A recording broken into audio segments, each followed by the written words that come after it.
दोस्तों आज की वीडियो में एयरपोर्ट के हवाले से बताऊंगा। बहुत सारी तादाद में उमरा ज़ायरीन पहली मरतबा भी उमरा पर जाते हैं और रिपीट भी उमरा पर जाते हैं, तो आपको एयरपोर्ट के हवाले से कुछ ना कुछ मालूमात होना ज़रूरी है, क्योंकि आपको पता है सफ़र कोई भी करें आसान नहीं होता। इसके लिए जितनी आपको ज़्यादा मालूमात होगी इतनी आपके लिए आसानी पैदा होती है। और उमरा पर जाते हुए अपने सामान की मुकम्मल हिफाजत करनी है। किसी भी किस्म का इंटरनेशनल ट्रैवल है, आपने अपनी सेफ्टी खुद करनी है। चंद दिन पहले आपने सुना होगा एक बहुत बड़ा वाकया पेश आया है। 3 खवातीन थी, बेचारी सारी की सारी ओल्ड एज थी, कोई 55 साल से ज्यादा एज थी तीनों की। किसी के जानसे में आके किसी ने मुफ्त उमरा उनको करवाया है। मुफ्त उमरा करवाने के दौरान उनके सामान में 5 किलो आइस रखी गई है। अब देखिए यहाँ से वो किसी ना किसी तरीके से निकल गए हैं। सऊदी एयरपोर्ट पे इतनी हैवी टेक्नोलॉजी, आर्टिफिशियल इंटेलिजेंसी के जरिए से हर चीज़ को मॉनिटर किया जाता है। इवन के अगर आप एयरपोर्ट से सामान क्लियर करके आगे होटल में भी चले गए हैं फिर भी पकड़े जाते हैं, शुरते पीछे पहुंच जाते हैं। तो वो तीनों खवातीन के बैगों से 5 किलो आइस निकली है। उनको तो बेचारियों को पता ही नहीं होगा आइस होती क्या चीज़ है, क्या इस्तेमाल करते हैं, क्या नशा है और इसका एयरपोर्ट पे इसकी सजा क्या है अगर पकड़े जाएं तो।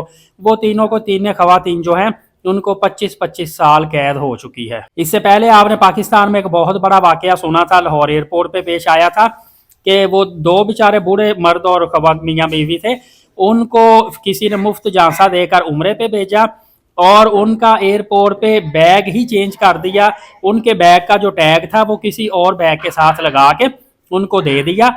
वो मियाँ बीवी अपना सामान तो लेके चले गए, पीछे से फिर पुलिस उनके होटल में पहुंची। उन्होंने वो बैग उनको दिखाया, उन्होंने कहा जी ये बैग पहचाने, आपका बैग एयरपोर्ट पे ही रह गया था।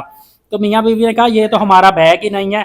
तो उन्होंने कहा नहीं, ये देखे आपका बैग है और ये जो टैग है आपका ही इस बैग पर लगा हुआ है। लिहाजा पुलिस उनको भी जेल में ले गई, वहां पे बहुत जल्द सजा दी जाती है। तो बूढ़ी अम्मा का कहना था कि हमने सोच लिया था अब हमारी बाकी की जिंदगी जेल में ही कटेगी, लेकिन फिर हुकूमती इदारों की मदाखलत के बाद जब सीसीटीवी कैमरा में देखा गया कि ये बूढ़ी मियाँ बीवी के साथ एक बहुत बड़ा स्कैम हुआ है, उसके बाद हुकूमती ऑफिसर्स ने मुदाखलत की और सऊदी जेल से उस बूढ़ी मियाँ बीवी को निकलवा लिया गया स्पेशल रिक्वेस्ट करने के बाद, क्योंकि वो बेचारे मासूम पाए गए थे। दोस्तों इसी तरह आपने अक्सर देखा होगा कि जब किसी को पता चलता है कि आप सऊदीया में उम्रा के लिए जा रहे हैं या किसी भी कंट्री में, सऊदीया का इसलिए कह रहा हूँ कि बड़ी तादाद में यहाँ पे पाकिस्तानी इंडियन मौजूद हैं, तो वो लोग आपको सामान पकड़ा देते हैं, ये हमारा सामान उधर किसी को दे दीजिएगा, हमारे रिलेटिव को, या सिगरेट कैप्टन दे देते हैं बहुत बड़ी तादाद में, या नस्वार, इस तरह की चीज़ आपने एहतियात करनी है। खाने पीने की चीज़, मिठाई वगैरह ये भी आपने बिल्कुल भी नहीं लेकर जानी।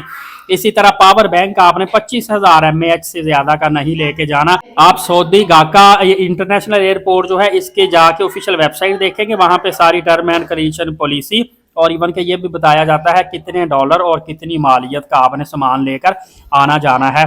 आपने इस हवाले से एहतियात बरतनी है, क्योंकि मेरे साथ भी एक मरतबा एक बहुत बड़ा स्कैम होने लगा था, बस बड़ी मुश्किल से मैं भी बचा हूँ।